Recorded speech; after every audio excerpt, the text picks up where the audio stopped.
राजमाता, राष्ट्रमाता, स्वराज्य माता आई जिजाऊ व धर्मवीर संभाजीराजे यांना माझा मानाचा मुद्रा.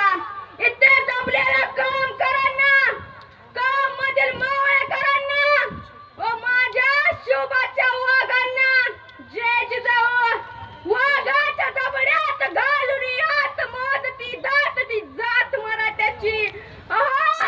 मराठा ही फक्त जात नाही, साम्राज्य आहे आणि ते साम्राज्य टिकवण्याचं काम या मराठ्यांचं आहे. माझ्या शोभानं जीवाचा खेळ करून मांडलेला खेळ आज रस्त्यावर येतोय, रस्त्यावर येतोय. काय चाललंय काय आहे?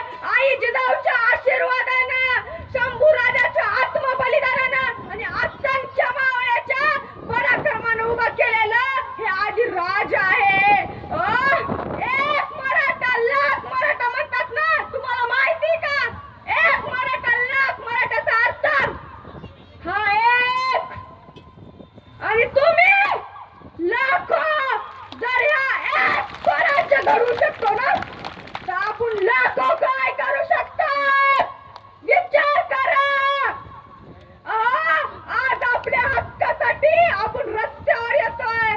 आपल्या स्त्रिया कधी न घराबाहेर पडणाऱ्या आज रस्त्यावर आल्यात. याचं कारण काय?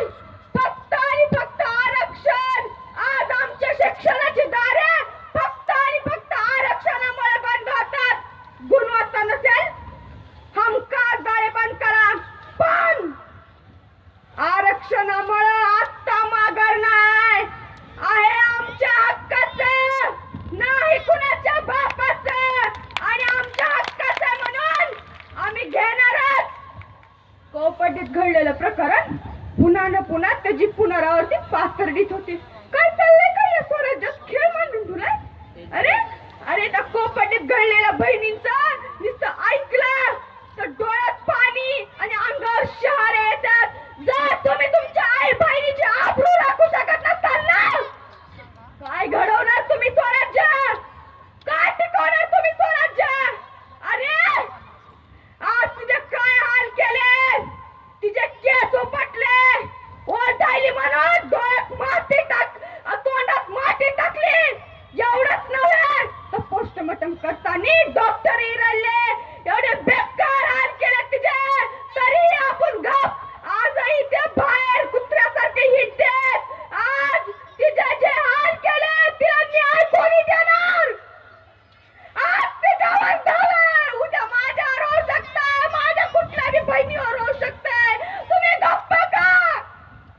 कधी उठणार तुम्ही? उठा, जागे व्हा.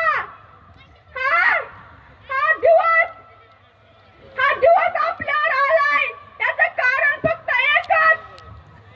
याचं कारण फक्त एकच की आपल्यात एकी नाहीये.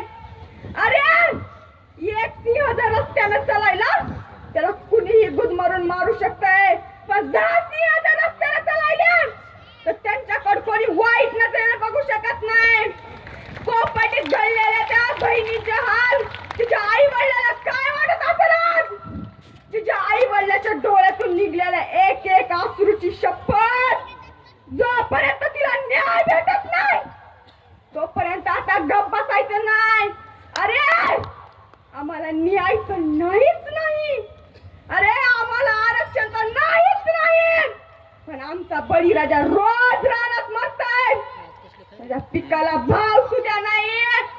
आज माझी आई दिवसभर रानात कष्ट करते, घरी आलं एवढं तर चिमुकलं तोंड घेऊन झोपते. विचारलं आई काय झालं ग? ती म्हणते बाळ रानात एवढं छान पीक आलंय, आम्ही दिवस रात्र कष्ट करून ते मोठं केलंय, पण त्या पिकाला भाव नाही. आज आम्ही शिक्षण घेताना आम्हाला 50,000 रुपये डोनेशन मागतात. ऍडमिशन कधी चालू असते? पावसाळ्याच्या टायमाला. पावसाळ्याच्या टायमाला कुठलाही पीक आलेलं नसतं. कुठे भरायचं शेतकरी?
करू, चर्चा करू आणि आमचा मोर्चा हीच आमची चर्चा आहे.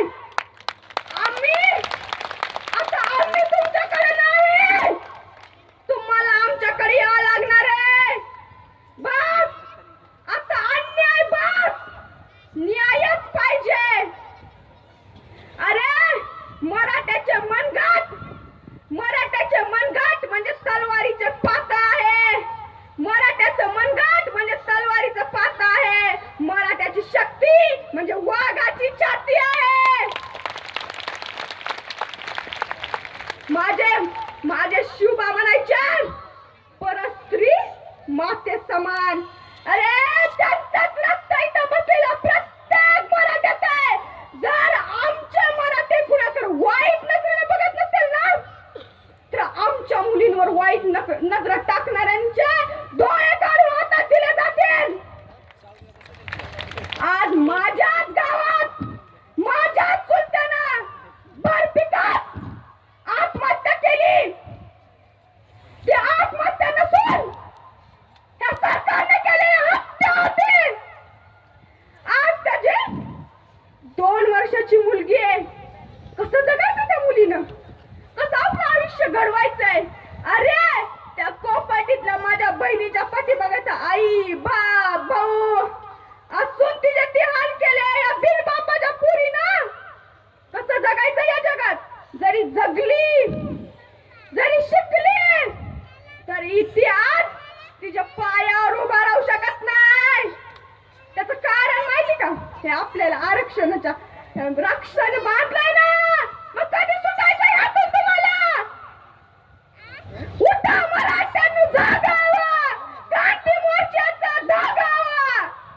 उठा, बाद झाला आता, खूप सहन केला अन्याय.